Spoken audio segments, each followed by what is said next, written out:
Hi, welcome back. I decided against filming yesterday, what with it being April the 1st and all that. I thought there's every possibility you might not take the video as seriously as it was intended. But here we are, and here goes.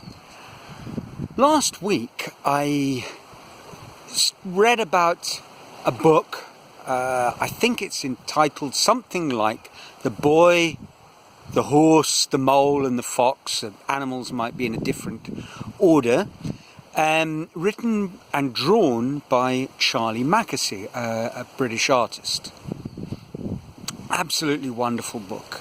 Very whimsical, beautiful pen and ink drawings, illustrations. Just to give you an idea of one page, the little boy is sitting on the branch of a tree with the mole, and the mole asks, "What do you want to be when you grow up?"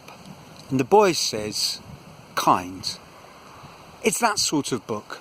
Whimsical, philosophical, very much in the spirit of Winnie the Pooh, I suppose, except a little bit more serious and without the plot such as there is in Winnie the Pooh. But having looked at the book, I obviously couldn't buy it, not having anything remotely resembling a bookstore near us, but having looked at the book with a few pages I could glean from Amazon, I thought I'd check out an interview with Charlie, and he seems like an absolutely wonderful man. Did a great TED talk, terrific bloke, and he speaks in praise of ordinariness. And that jogged a little memory for me, because not a few weeks before that one, my friend Mark Manson, author of The Subtle Giving a Fuck, he was also talking about the need or the value of the ordinary in life. I think in his case it was a sort of argument against the self-help industry's perpetual striving for improving yourself, becoming wonderful and successful and all-conquering. So there we are, two very interesting chaps talking about why we should be ordinary, and I thought this seems to be quite a counterpoint against my recent theme of looking for the extraordinary, to make extraordinary things and lead consequently an extraordinary life. But on closer examination, I don't think that we're that far apart.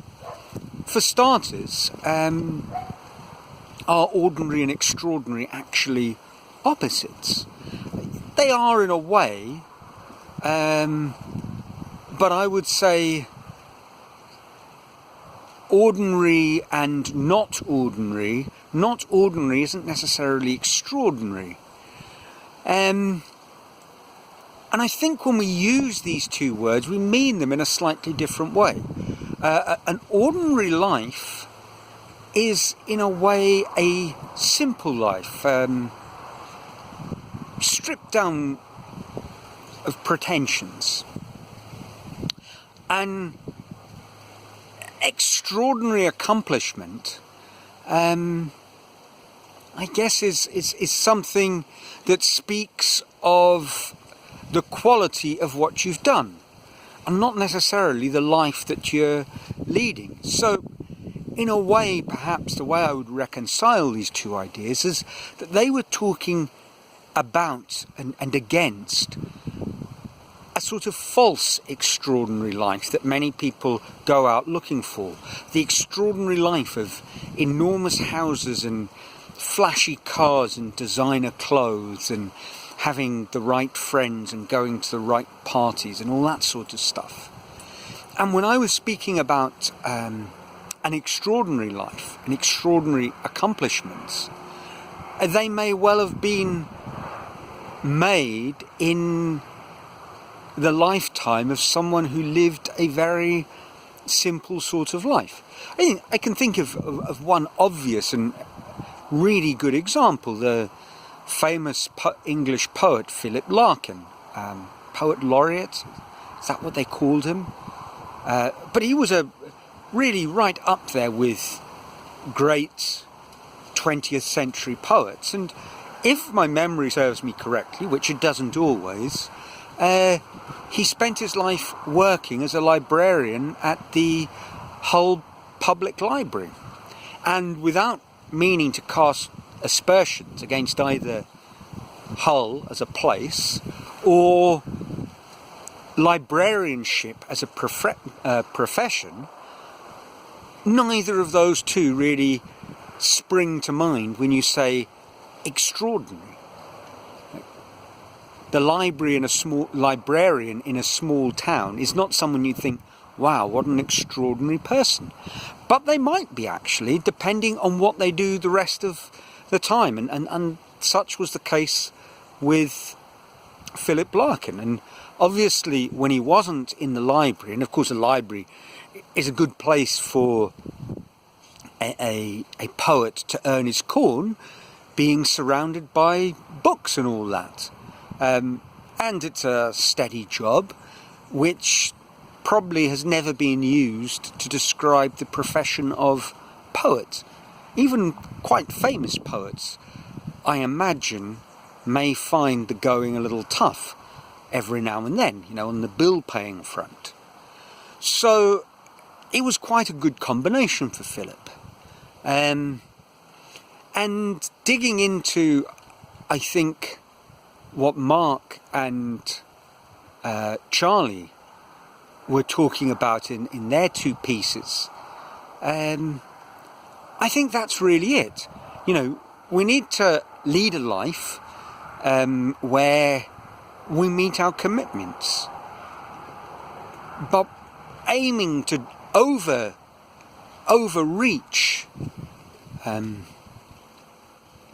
to meet those commitments with a sort of excessive abundance is maybe not the path to take. And one could argue against it in many ways, one of which would be sort of from a larger social perspective. Well, we just don't have enough resources to go around. So, irrespective of your ideological point of view, quite simply, most people are going to lead fairly ordinary lives, and we have to reconcile ourselves to the fact. And perhaps it's a good idea to pursue the extraordinariness in something that is independent of that life we lead. I think that it was the writer Flaubert who said something along the lines, well, he obviously said it in French and much more beautifully, but something along the lines of, we need to be sober and regular in our daily habits so that we can be outrageous and extraordinary in our writing or in our art. And I think that really is the essence of what I'm trying to say today. I really do believe deep down that we all can lead these remarkable, marvellous, joyful, wondrous lives.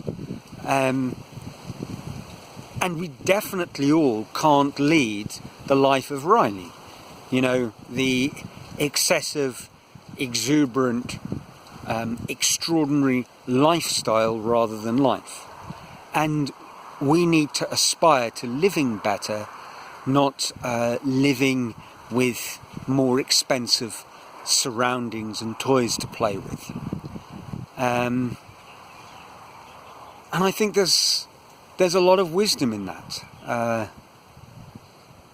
So a little bit quicker this week, got to the point faster, but that is the point of what I've been trying to say, and in the weeks to come I want to look at perhaps how we can support ourselves and each other in that endeavour. So, as always, I'd love to hear from you. Let me know what you think. Comments, very, very welcome. Dare I say, smash the like button? No, I'm not really worried what you smash or you don't smash, but it would be nice to hear from you, and whether I do or I don't, I trust you're well, you and your family are all healthy, and until next week, ciao from a sunny Brazil.